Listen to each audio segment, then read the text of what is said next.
Hello! నమస్తే అండి. నేను మీ లక్ష్మీ చౌదరిని. వెల్కమ్ టు మిస్టరీ మధురిమలు Telugu audio stories. Brindavanam part 131తో మేము ముందుకు వచ్చేసాను.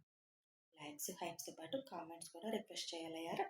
మరీ దారుణం అయిపోయారు. కామెంట్స్ కూడా ఇవ్వడం లేదు. మీరు కామెంట్స్ లైక్స్ ఇస్తేనే కదా మాకు కూడా బూస్ట్గా ఉండేది. ఇక కథలోకి వెళ్దాం.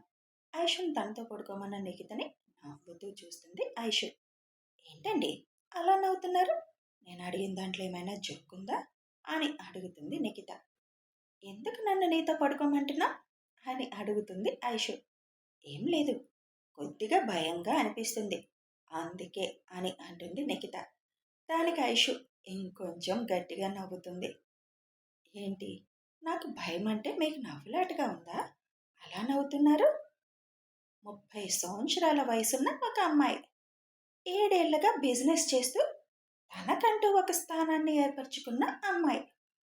బిజినెస్ కోసం ఎక్కడికైనా ఒంటరిగా ప్రయాణం చేసే తను 4 నెలలుగా 60 మంది రౌడీల మధ్య ఒంటరిగా ఉన్న అమ్మాయి ఇప్పుడు ఒక హోటల్ రూమ్లో ఒంటరిగా పడుకోవడానికి భయపడుతుంది. అది కూడా తనని సేవ్ చేసిన వాళ్ళు ఉన్నా కూడా. మరి జోక్ కాక ఇంకేం అనుకోవాలి నువ్వన్న మాటకి అని అడుగుతుంది కళ్ళెగరేస్తూ ఐషు. ఐషు అడిగిన విధానానికి ఆశ్చర్యపోతుంది నిఖిత. నువ్వు నాతో ఏదో మాట్లాడాలి అనుకుంటున్నావు. మాట్లాడటం కన్నా కూడా ఏదో రిక్వెస్ట్ చేయాలి అనుకుంటున్నావు. అది నా భర్త గురించి అని నాకు అర్థమవుతుంది. నీకు ఒక విషయం చెప్తున్నాను విను. నువ్వెంత ఆశపడ్డా నువ్వు అనుకున్నదైతే జరగదు. అందరూ వేరు, నా భర్త వేరు. ఆయనకి తెలుసు ఎవరితో ఎలా ఉండాలి అనేది. నా పిల్లలు నేను రికమెండేషన్ చేస్తే నీతో ఆయన మాట్లాడతారు అనుకుంటున్నావా?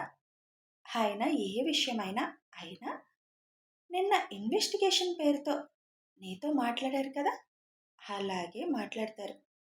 అంతకు మించి ఆయన దగ్గర నుంచి నువ్వు వేరే ఏమీ ఆశించినా అది జరగదు. నేను ఇప్పుడు ఇక్కడ పడుకుంటానన్నా ఆయన అసలు ఒప్పుకోరు. కావాలంటే నీకు భయం అంటే నీ పక్కన కింద నుంచి హోటల్ సిబ్బందులు ఎవరైనా లేడీ స్టాఫ్ని పిలిపించి నీకు తోడుగా పడుకోమని చెప్తారు. అంతే తప్ప నన్ను ఆయనకి దూరంగా ఉండనివ్వరు. ఏదన్నా నువ్వు నాతో మాట్లాడాలి అనుకుంటే రేపు ఉదయం మాట్లాడు. రేపంతా టైం ఉంటుంది. వాళ్ళ ముగ్గురు ఏదో అడ్వెంచర్ చేస్తారు. మనం మాట్లాడుకుందాం ఫ్రీగా అని అంటుంది ఐషు. తన మనసులో ఉన్నదంతా అంత క్లియర్గా చెప్పేస్తుంటే షాక్ అవడం నిఖిత వంతైంది. మీకేమైనా దివ్య దృష్టి ఉందా అని అడుగుతుంది నిఖిత. నేను ఒక డాక్టర్ని. నాకు సైకాలజీ మీద కూడా పట్టుంది. ఒక మనిషి నడవడికని బట్టి, వాళ్ళ ఎక్స్ప్రెషన్స్ బట్టి వాళ్ళు ఏం ఆలోచిస్తున్నారన్నది నేను గెస్ చేయగలను. నీలో చెడు ఆలోచన ఏమీ లేదు. అందుకే నిన్ను నేను కూల్గా ట్రీట్ చేస్తున్నాను. నువ్వు నా భర్తని క్రష్గా ఫీల్ అయ్యావు. ఆయన్ని ఎలాగైనా మీట్ అవ్వాలనుకున్నావు. అవకాశం ఉంటే ప్రపోజ్ చేయాలని కూడా అనుకుంటున్నావు. అది నీ సైడ్ వరకు మాత్రమే. ఒక మనిషిని ఇష్టపడడం, అతనితో మాట్లాడాలి, టైం స్పెండ్ చేయాలి అనుకోవడం నేను తప్పు పట్టను. అలాగని పెళ్ళైన మనిషిని తప్పుడు ఆలోచనతో మాత్రం చూస్తే ఒప్పుకోను. నీ దగ్గర తప్పుడు ఆలోచన లేదు. కానీ నా భర్తతో ఫ్రీగా మాట్లాడాలి, దానితో పాటు ఇంకా ఏదో ఆశ మాత్రం ఉంది నీకు. అదేంటనేది రేపు మాట్లాడుకుందాం. నీ ఆశ తీరగలదో లేదో అప్పుడు ఆలోచిస్తాను. ఆయన పద్ధతి వేరు. అతిగా ఆశపడకు. నెరవేరకపోతే ఫీల్ అవ్వాల్సి వస్తుంది. నీకోసం ఒక మనిషి ఇండియాలో ఎదురు చూస్తున్నాడు. చాలా మంచివాడు. మీ నాన్నగారు నీకోసం సెలెక్ట్ చేశారు. అతను ఇప్పుడు నా భర్త చెప్పారు మీ నాన్నగారికి తోడుగా ఉన్నాడు. ఆ ఫేక్ పాప నుంచి మీ నాన్నగారికి ఎటువంటి ప్రమాదం రాకుండా చూసుకుంటున్నాడు. క్రష్ ఫీలింగ్స్ ఏమైనా ఉంటే మనసులో నుంచి తీసేసాయి. అప్పుడే ఇంకో మనిషితో నువ్వు ఫ్రీగా ఉండగలవు. సరే, వెళ్ళి పడుకో. ఇంకొంచెం సేపు నేను ఇక్కడే ఉంటే నా పిల్లలు వస్తారు. నువ్వు నన్ను ఇక్కడ ఆపేసావు అనుకొని నీ మీద యుద్ధం ప్రకటిస్తారు. గుడ్ నైట్ నిఖిత అని చెప్పి అక్కడి నుంచి ఐషు తన రూమ్ వైపు వెళ్ళిపోతుంది. బాబాయ్, ఈవిడ సైలెంట్గా ఉంటే ఏదో అనుకున్నాను. ఎలాగో బతిమిలాడు నా కోరిక తీర్చుకోవచ్చు అనుకున్నా. ఈవిడ చాలా టఫ్ క్యాండిడేట్. ఆ మనిషికి భార్య కదా, ఆ మాత్రం ఉంటుందిలే. కూల్గా చెప్తున్నా ఆ మాటల్లో వార్నింగే కనిపిస్తుంది. నవ్వుతూ వార్నింగ్ ఇవ్వడం అంటే ఇదేనేమో. ఎంత ఈజీగా నా ఫేస్ చూసి చెప్పేసింది నా మనసులో మాటలు. నేను ఆవిడతో మాట్లాడాలనుకుంటున్నానని, వాళ్ళ ఆయన గురించి ఏదో అడగాలనుకుంటున్నానని గ్రహించింది. ఎంత టాలెంట్ ఉంది వీళ్ళో. అదే ఆలోచిస్తూ రూమ్లోకి వెళ్తుంది నిఖిత. రూమ్లోకి వచ్చిన ఐషుని చూసి, ఎంతసేపు ఏంటి బుజ్జి, ఆ అమ్మాయిని నిద్రపుచ్చేస్తున్నావా ఏంటి అడుగుతాడు శివ్. నిద్రపుచ్చలేదులే కన్నా, నిద్రపోయే రకం కాదులే. పాపం నీ గురించి కలలు కంటుంది. షడప్, ఏం మాట్లాడుతున్నావు అని మొహం అంతా చిట్లించుకొని అడుగుతాడు శివ్. నీకు నచ్చినా నచ్చకపోయినా కొంతమంది అమ్మాయిలకి నువ్వు క్రష్ బాబు. కలలు కంటారు మరి. దానికి నువ్వు నేను ఏమీ చేయలేం. అలా చూసి చూడనట్టు వెళ్ళిపోవడమే. పాపం ఆ బిడ్డకి భయం అంట. నన్ను తనతో పడుకోమని అడిగింది. కొంచెం భయం పోగొట్టి వచ్చాను. అందుకే లేట్ అయింది. నీతో డేట్కి వెళ్ళాలని కోరుకుంటుంది అనుకుంటా. అది జరిగే పని కాదని అర్థమయ్యేలా చెప్పొచ్చాను. ఇంతకీ పిల్లలెక్కడా?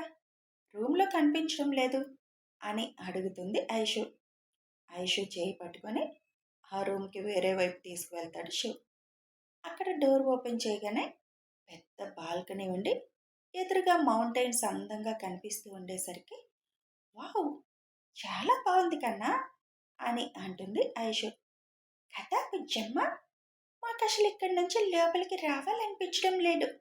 ఎంత అందంగా కనిపిస్తుంది కదా, అందుకే ఇక్కడే ఉండి వీడియో తీస్తున్నాం అని అంటారు పిల్లలిద్దరూ. అలాగని ఇక్కడే ఉండిపోతారా ఏంటి? ఇప్పటికే చాలా టైం అయింది, పదండి పడుకుందాం. మళ్ళీ ఉదయాన్నే మీరు లేచి వెళ్తారు కదా అని అంటుంది ఐషు. మీరు అంటున్నావేంటి బుజ్జమ్మ, నువ్వు రావా ఏంటి అని అడుగుతాడు ఆయు. ఆ స్కై జంపులు నా వల్ల కాదు. అక్కడికి వస్తే నా బలవంతంగా అయినా నన్ను అందులోకి లాగుతారు. అందుకే నేను రూమ్లోనే ఉందామనుకుంటున్నా. పరువు తీసేస్తున్నావు కదా బుజ్జమ్మ. ది గ్రేట్ శివాంష్ గారి వైఫ్ ఇలాంటి వాటికి భయపడుతుందంటే ఎంత షేమ్లెస్ అని అంటుంది ఆశి. ఏంటి, అది చేయకపోతే పరువు పోయినట్ట? మాటలు బాగా ముదిరాయి మీకు. కొంతమందికి కొన్ని భయాలుంటాయి. నాకు హైట్స్ అంటే భయం అని అంటుంది ఐషు. నాన్నతో వెళ్ళినప్పుడు కూడా ఏం భయం బుజ్జమ్మ. నువ్వు ఇలాగే భయపడితే ఆ కంగారాంటీ ముందు నువ్వు తక్కువైపోతావు. ఆ కంగారాంటీ నేను ఎగురుతానందనుకో, అప్పుడేం చేస్తావు? నువ్వు రేపు ఎగురుతున్నావు ఆకాశంలో అంతే. ఆశి మాట అంటే మాటే, అదే శాసనం అంటుంది. అరే, నాకు ఇష్టం లేదంటే మీ బలవంతం ఏంటి? అయినా ఆవిడ ముందు నేనెందుకు తగ్గుతాను? అలా బలవంతం చేయకూడదు తెలుసా? ఏ విషయంలో అయినా. మీకు ఇష్టం లేదంటే నేను ఏదైనా బలవంతం చేస్తున్నానా అని అంటుంది ఐషు. నీకు ఇష్టం లేక ఆగట్లేదు, భయమని ఆగుతున్నావు. నువ్వు భయపడ్డం మాకు నచ్చడం లేదు. నువ్వు అలా భయపడుతున్నట్టు తెలిస్తే ఆ కంగారంటే నవ్వుతుంది. మాకది నచ్చదు. అందుకే ఈ విషయంలో మేము నీ మాట వినాం. అంతే కదా నాన్న అని అడుగుతుంది ఆశి. అప్పటి వరకు వాళ్ళ మాటలు నవ్వుతూ వింటున్న షు, మీరు అన్నదే కరెక్ట్, భయం పోగొట్టేద్దాం రేపు మీ అమ్మకి అని ఐషు దగ్గరికి వెళ్ళి తన భుజం చుట్టూ చేయి వేసి, నేనున్నాను కదా, నాతోనే కదా వస్తావు, ఇంకా నీకు భయం ఎందుకు, పిల్లలకున్న ధైర్యం కూడా లేకపోతే ఎలా అని అంటాడు. మీ ముగ్గురు ఎప్పుడు ఒకటైపోతారుగా. మీ ముగ్గురు ఏదనుకుంటే అది జరగాల్సిందే. నా ఇష్టంతో మీకు పని లేదుగా అని అలకగా అక్కడే చైర్లో కూర్చుంటుంది ఐషు. మా బుజ్జం అలిగితే ఎంత ముద్దుగా ఉంటుందో అని ఇద్దరు పిల్లలు బొగ్గలు పట్టుకొని లాగుతూ, మేము ముగ్గురు ఉండగా నీకెందుకు బుజ్జమ్మ భయం? నీకేదైనా జరగనిస్తామా మేము? నువ్వు లేకుండా మేము ఉండగలమా అని వాళ్ళ నాన్నకి సైగ చేసి, నీ అలక మేము ఇప్పుడే తీర్చేస్తున్నాంగా అని ముగ్గురు కలిసి వాళ్ళ సిగ్నేచర్ కిస్ చేసేస్తారు ఐషుకి. ఇదంతా తన రూమ్ బాల్కనీలో నుంచి చూస్తుంది నిఖిత. మాటలు వినిపించకపోయినా వాళ్ళు చేసేదంతా చూస్తుంది.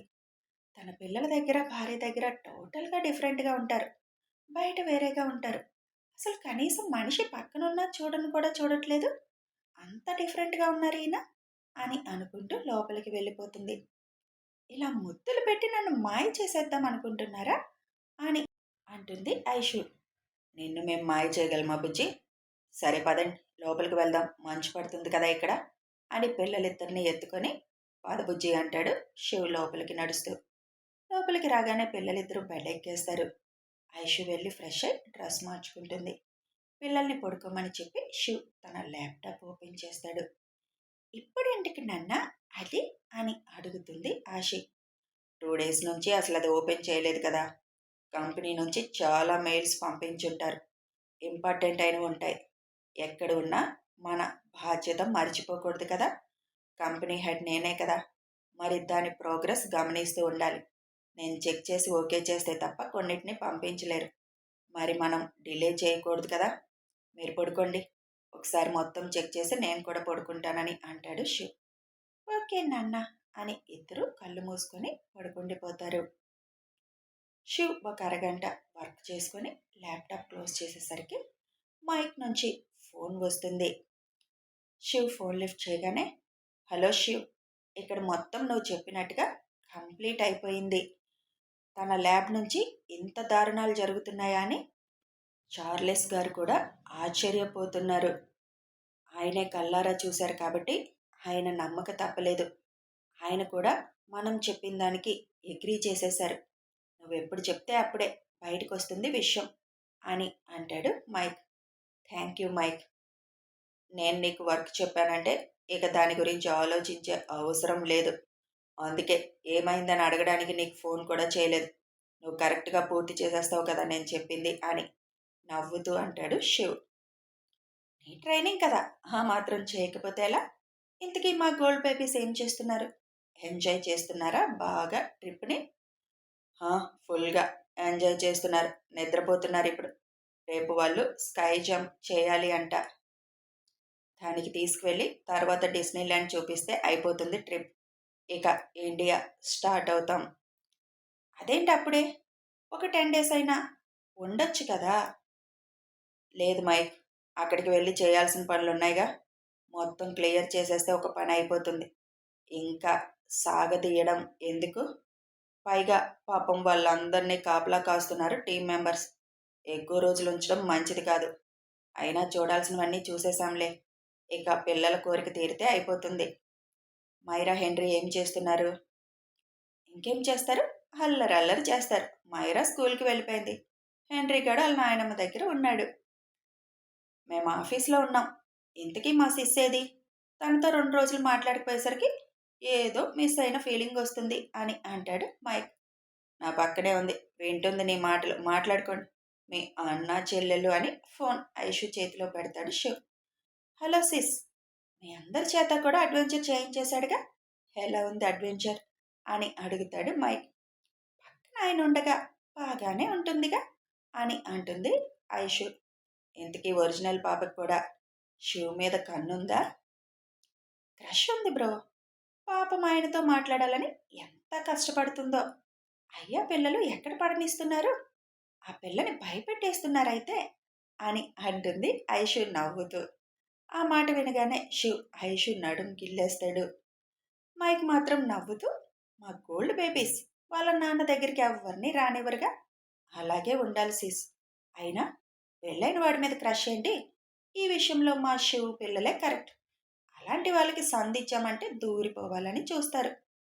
అయినా ఆ పాప కోసం అక్కడ ఒక చకోరి పక్షి ఎదురు చూస్తుందిగా. ఇంకా మా వాడి మీద క్రష్ ఎందుకు? ఆ పక్షి కోసం ఆలోచించమని చెప్పు. సరే సిస్, అక్కడ స్లీపింగ్ టైం కదా, పడుకోండి ఇంకా. హాయ్ అని చెప్పి ఫోన్ కట్ చేస్తాడు మైక్. షూ గిల్లిన చోట రుద్దుకుంటూ, ఫోన్ మాట్లాడుతుంటే అలా గిల్లితే ఎలా కన్నా? నొప్పికి నేను అరిస్తే బ్రో ఏమనుకుంటాడు? చిరుకోపంగా అడుగుతుంది ఐషు. అప్పటికే పిల్లలిద్దరికీ బ్లాంకెట్ కప్పి లైట్ ఆఫ్ చేసేసి, ఏమనుకుంటాడు? నీ అరుపు వినిపిస్తే మా శివ్ ఏదో చిలిపి పని చేశాడు అనుకుంటాడు అని ఐషుని 2 చేతుల్లోకి లిఫ్ట్ చేసి, టూర్ వచ్చి టైం వేస్ట్ చేయడం కరెక్ట్ కాదు కదా, అసలే 2 రోజులు వేస్ట్ అయ్యాయంటూ అక్కడి నుంచి దానికి అటాచ్డ్గా ఉన్న రూమ్లోకి తీసుకువెళ్ళి డోర్ వేసేస్తాడు. శివ్ ఎక్స్ట్రీమ్ ప్రేమలో తడిసి మొత్తైపోతుంది ఐషు. ఉదయాన్నే లేచి అందరూ ఫ్రెష్ అయిపోయి పిల్లల్ని తీసుకొని వాళ్ళు చేరవలసిన ప్లేస్కి స్టార్ట్ అవుతారు. అక్కడికి చేరే వరకు కూడా కారులో ఏం మాట్లాడకుండా సైలెంట్గా కూర్చుంటుంది నిఖిత. చేరవలసిన ప్లేస్కి చేరగానే కారు దిగగానే ఆ ప్లేస్ని చూసిన నిఖిత, వావ్! శివాంష్ గారు, నేను కూడా చేయొచ్చా? నాకు చాలా ఇష్టం ఇది అని తను అనగానే పిల్లలిద్దరూ ఐషు వైపు చూస్తారు. అబ్బా! వెంకి పెళ్లి సుబ్బి చావుకొచ్చినట్టు ఈ పిల్లకున్న ఇష్టం నాకు చేటు తెచ్చిందిగా. ఇప్పుడు చచ్చినట్టు నేను చేయాల్సిందే. లేకపోతే నా పిల్లలు ఊరుకోరు అని చేస్తాను అన్నట్టుగా తల ఊపుతుంది పిల్లల వైపు చూసి. దాంతో పిల్లలిద్దరూ సాటిస్ఫై అవుతారు. కథ కొనసాగుతుంది. పాపం ఐషుని ఇరికించేస్తున్నారుగా పిల్లలిద్దరూ కలిసి. మరి ఐషు శివుతో పాటు స్కై డైవ్ చేస్తుందా? చూడాలి అంటే ఫాలో అయిపోండి. వీడియో నచ్చితే ఒక లైక్ చేయండి, షేర్ చేయండి, కామెంట్స్ రూపంలో మీ అభిప్రాయం తెలపండి. అస్సలు కామెంట్స్ ఇవ్వడం లేదు. అంత బద్ధకం ఏంటి? అది ఇచ్చేయొచ్చు కదా. Thanks for watching.